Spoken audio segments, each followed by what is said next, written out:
Before we get started tonight, you might notice my voice is shot. I was at the Eagles game yesterday, so don't worry, I'm not sick. I'm sick of winning. We'll have more on the Eagles later on the show, but now for this. Staying at a hotel is great. Somebody makes the bed for you, fresh towels every day, and room service.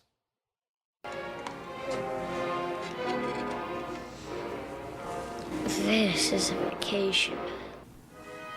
2 scoops, sir? 2, make it 3. I'm not driving. No matter how much fun you're having, you can't stay at a hotel forever. But don't tell that to the migrants. Here in New York, the mayor's been putting up illegals in swanky hotels that cost up to $500 a night. Now, he's trying to kick them out, but the migrants don't want to go.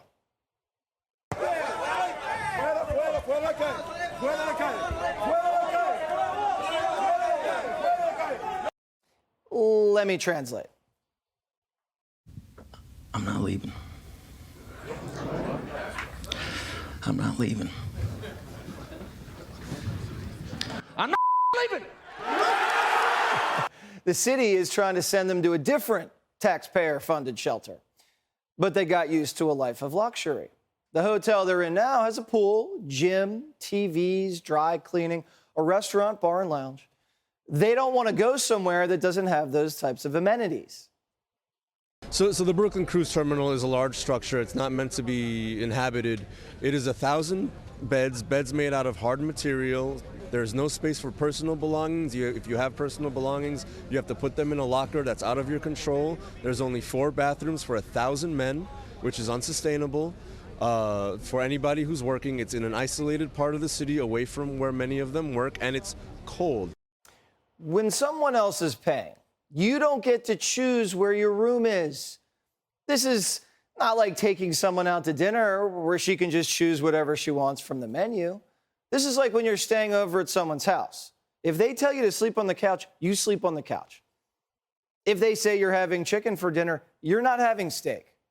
Our rules, our house. We pay the bills. And it's a big bill, at least $1 million a month just for the hotels. And now the migrants extended checkout. How extended? How long are we paying for the migrants to live for free in Times Square hotels? Until Easter? Until next Easter? Forever? They should be thankful they're not getting deported. We had a president who deported migrants and built hotels. And now we have a president who imports migrants and pays for their hotels. These migrants that were shacking up aren't even families. You heard the guy, they're single men. So ladies, if you're interested, they're staying at the Watson. And they're giving the rest of the migrants a bad rap. They come here saying they want to work and then protest that they don't get free rent. I guess they're assimilating quickly. They're already protesting and trashing hotel rooms. I mean, if you want to stay in Times Square, get naked and grab a guitar. People will pay you. Sure, Brooklyn's not Martha's Vineyard, but it beats wherever they came from. They left shanty towns where they claim they feared for their lives, crawled through jungles, marched through deserts to get here. And now they're drawing the line at Brooklyn? They're from Venezuela, and they don't want to go to Brooklyn? We're giving them free food, free rent, and beds on the Brooklyn waterfront. The definition of migrant is to move from one place to another. But now they're done moving? They traveled 3,000 miles to come here, and now they don't want to go one more mile? The migrants want to stay at this luxury hotel and pay for it by defunding the police. The immediate resolution is that the Hotel Watson needs to accept these men back and put them back into their rooms. The longer-term solution is that to reallocate funding from overfunded departments like the NYPD into housing vouchers and other programs that get people into permanent, stable housing. These migrants have been getting moved all over New York City ever since they were bused here. The mayor can't figure out what to do with them. First, he stuck them in the Bronx, but then the residents got really upset. This is kind of shocking. I'm concerned with my safety. There's a park right over there. Kids go to play in that park, so that worries me. Why would they do this? Why not house them elsewhere? They take our money and they do whatever they want with it. So much money and help is being put out there for other people that are coming into this country, but not much is being put into the people that live in this country. And then the mayor built a shelter on an island and stuck them there. He gave them Xboxes and popcorn machines and fluff and fold laundry service, even culturally appropriate snacks. Also be snacks that are provided, coffee, tea, water, 24 hours a day. And those meals are all culturally appropriate. It is South American fare. But that wasn't good enough. So the mayor put them up in hotels. And then the migrants trashed the rooms. They drank all day, smoked weed, had sex in the staircase, got in fights. And then the migrants tossed all the free food in the garbage and set up makeshift kitchens in their rooms, even though their hot plates were fire hazards. They wanted more culturally appropriate snacks. We're cooking for them now. I thought they were here to cook for us. Isn't that what the San Antonio sheriff said? If you go to any restaurant in San Antonio, Texas right now, you're going to wait a long time to get your table, even though there's empty tables, because there's not enough wait staff to wait on you. You're going to wait a long time for your food because there's not enough people to cook it in the back. Half the cooks maybe aren't showing up to work or they've quit. Hire these folks. The only place that's a bigger mess in these hotel rooms is the border. Look at this video from Texas. Troopers spotted a group of illegals bailing out of a smuggler's pickup truck. Watch. 23. $2,005. They're bailing. They're bailing.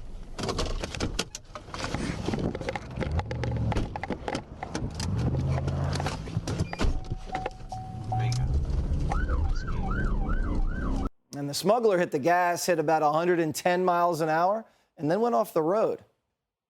1050 on a rollover. We'll be out. Good spot. 1050 rollover.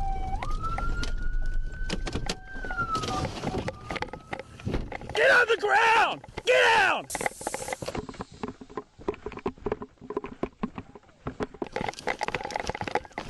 Let me see your hands. Manos, manos.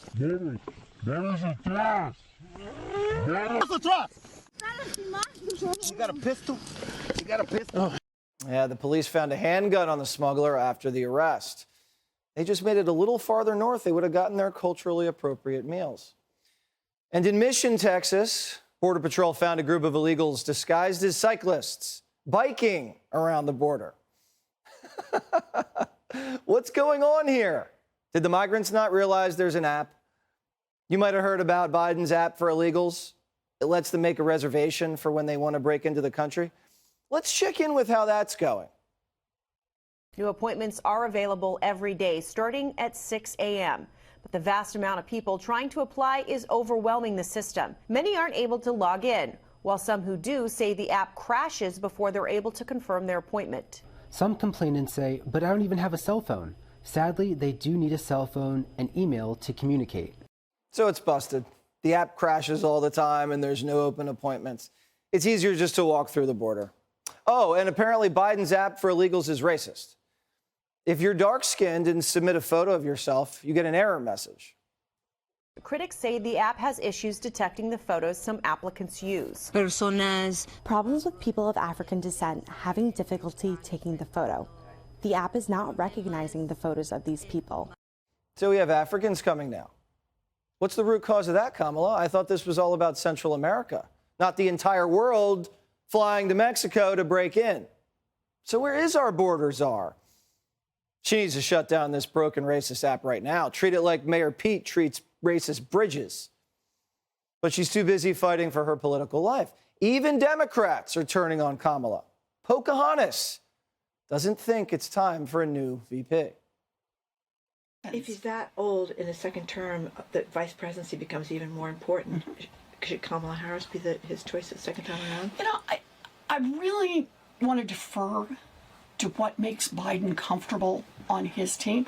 I've known Kamala for a long time. I like Kamala. I knew her back when she was an attorney general and I was still teaching, and we worked on the housing crisis together. So we go way back, but they have to be a team.